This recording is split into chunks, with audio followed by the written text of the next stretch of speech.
it was right in front of my dressing room, and I had to look, and that's what I fucking saw. And now I saw it again. I love about that picture. She has her socks on. God damn it! Look, she's she keeps her socks at on, least. and she's holding her toes because she doesn't want to slip. Good form if you like. You doing. I forgot what I was going to say too, motherfucker. I'll throw up. I had something fun to say too. Out. God damn it. Will Sasso, diarrhea. Throw up on my laptop. No, not that either. Why do they do that? Why don't they do that? Why do they shit on each other? Well, it's like the whole idea. Wow, look at that champion Jose Aldo. That seems weird to me. Doesn't make sense. It seems weird to me. And then Max Holloway, interim champion. Like, what is going on when you have a champion who didn't win the title in a fight? In the octagon, he was awarded it after he won an interim title against Frankie Edgar, which is a beautiful performance on his part. And then Max Holloway wears an interim. Like, who's... But then think about how Max Holloway got it. I love Max Holloway, and he has 9 fights in a row that he won. Yeah. But then he beats Anthony Pettis, who's never fought at that weight. He did fight at the weight once before. Well, fought once before Oliveira, but really not a top contender. Really not. Realistically not. And then leaves the weight class. Now he's at 55. And then you won your belt off that? Yeah. It's so fucking strange. It's but weird. I love how everyone has belts. Well, do you think that this is just a part of the transition between Zuffa and WME, and this is going to be like this transitionary period where everything...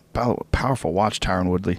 Champ's got good taste in watches. Is it a Rolex? It's a fat one, whatever it is. Looks good. But the thing being... Look at that bad boy. It could be an Invicta. But the thing is, it's like... there's obviously some sort of a transition going on. 80 people have been fired, including Goldberg, right? Yeah. It's a crazy time. So...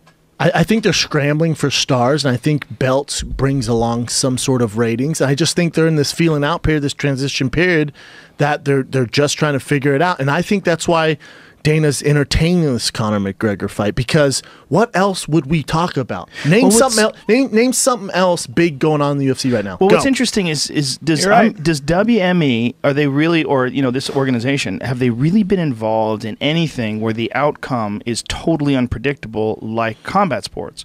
Because like the promotion for the the Ronda fight was a perfect example of something like, well, we really hadn't seen it that way before. We really hadn't seen it go 100% heavy towards the superstar, right? 100% heavy. Usually, it's like, you would see a promo piece, like say if it's like Woodley versus Wonder Boy.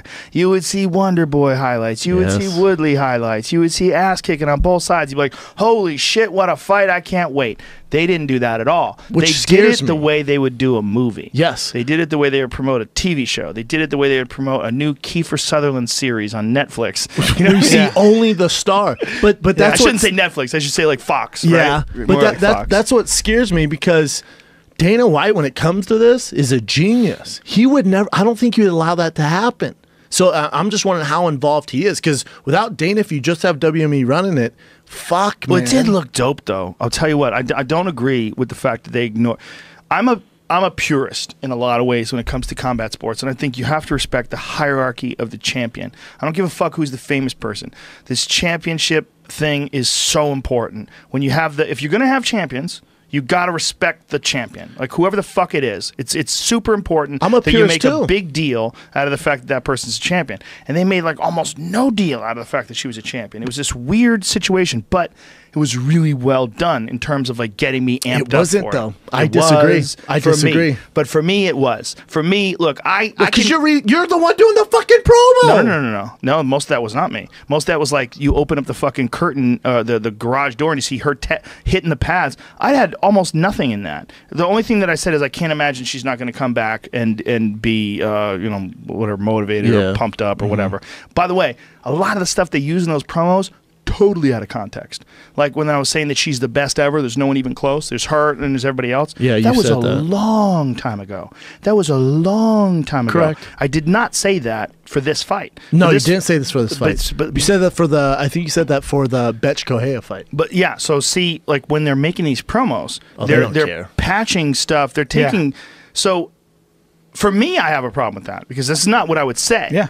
So you're using like an old quote when she was dominating people versus a new quote post head kick knockout, post the emergence of Amanda Nunes after she stopped Sarah McMahon versus what you're seeing now in this division, which is all this new blood coming up, you're seeing this division percolate and change and evolve.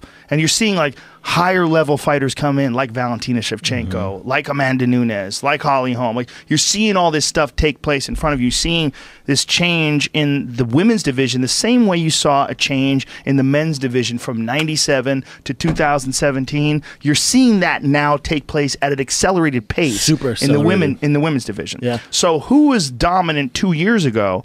Like, to use a quote from 2 years ago is really not fair. I agree. It's really not fair. Not at all. It's a mischaracterization. Yeah. But it builds the fight up, right? It builds the fight up, but it's not the way to do it. No, I agree. I'm a purist too, but the thing is if you understand this sport and you look at, let's say you want to copy the NFL would never just focus on Tom Brady. Never. Because there's a good fucking chance Roethlisberger wins next week. Now imagine if they just did all promos on New England. People would be like, what the fuck is this? Exactly. This is some bullshit. Well, Roethlisberger's fucking good, man. Worse than that, what you're talking about all promos that aren't the champion. Yeah. Which is worse than that, yeah. Right? Because you're talking about someone who just lost by brutal knockout. They're getting a shot right away at the title, and the idea is that even though they lost, but it was some bullshit. Now she's back. She's back. Now she's back. After 411 days, she's back. Yeah, it's fucking 411 days. It's just a bad. There was a lot of bad talk. business plan. There was a lot of talk by people that I don't know. But I was listening to people talk about it, like I don't know who they are, executive type people, and I was like, wow, you guys have this idea of how this is going to go down.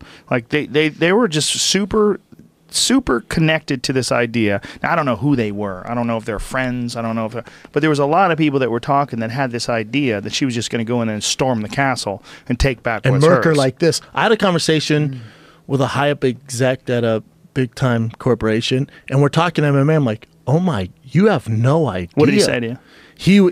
We were talking about Conor and Ronda, and he goes, neither one. Listen, Ronda had that one hiccup. She will never lose again. I'm like, that's not true, man. There's a good. He goes, no.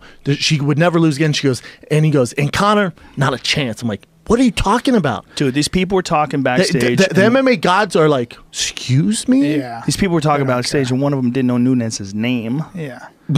And they were calling her cannon fodder. Oh, boy. And it's just like, ignorance. They don't know anything. But I mean, who knows who these people are? Period. They could be. I mean, I don't know who they were. Yeah, they might be. They could be people who are friends of people who know some people that work at William Morris and they're backstage dressed in fucking $2,000 suits so they look classy.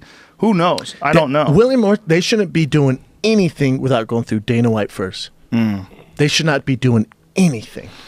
Yeah, it's been in the game way too long for you guys to make any decisions without having some sort of influence from a guy who's come from the ground up from it. You can't do that. Listen, our fan base is going to yell bullshit on this man. Yes. And if Ronda doesn't win, we're going to get fucking reamed. Calling her cannon fodder, huh? Do you think? Yeah, that was the word that someone used. Do you think that at this stage that there should be some sort of clearly established protocol as far as who fights who and why? You have to. Otherwise, you're no different than the WWE. Right. Then people won't take a lot of the interim titles and the championship fights serious. Here's my argument against that.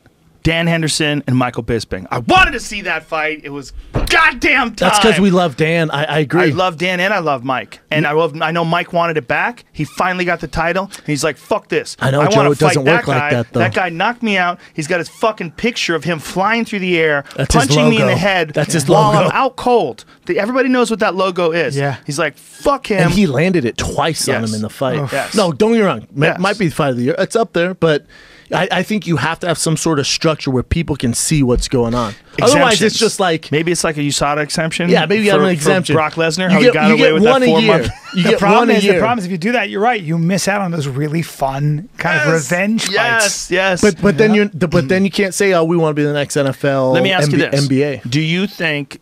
I mean, outside of like promote, see, the thing is, you can't deny. It's weird. It's like, are you a sport where someone has a very clear, like the World Series? Yeah. Like you can't, like someone can't lose a game and then all of a sudden be in the World Series, right? It's just like there's a protocol. Like you have to go through that protocol. 7-game series, yeah. But do you think that there's a possibility like you could have something like that, some established setup, but then they could throw it to the internet for like a wild card? Can't have that. You cannot have that. My question, Every now and then, You can't have that. Maybe the UFC gets 3 wild cards a year. oh God. Oh my God. The problem is the people that would answer that thing. But here's the other thing. I wonder if So in MMA, crazy. Young Jamie's shaking his head. Do you- No. crazy, how Jamie. important? Try that. How with, like, important voting is for the All-Star teams and shit, and that's how Yao Ming is the #1 every vote year. getter every year. But, Why is it? Because Chinese people is more of them? Well, technically, yes. But let me So ask you more, this. they do it online? Is that what they do? Yeah. There's a Yes. guy right now that's the #1 forward for the Warriors, but like no one knows even how to say his name. Is he from China? No, his name is Zsa Pachulia, but he's the leading vote getter. Remember for Jeremy forward. Lin too. Where's he Yeah. from? He was good. I have no idea. Yeah. Zsa, I don't know. Lithuania, maybe. But let me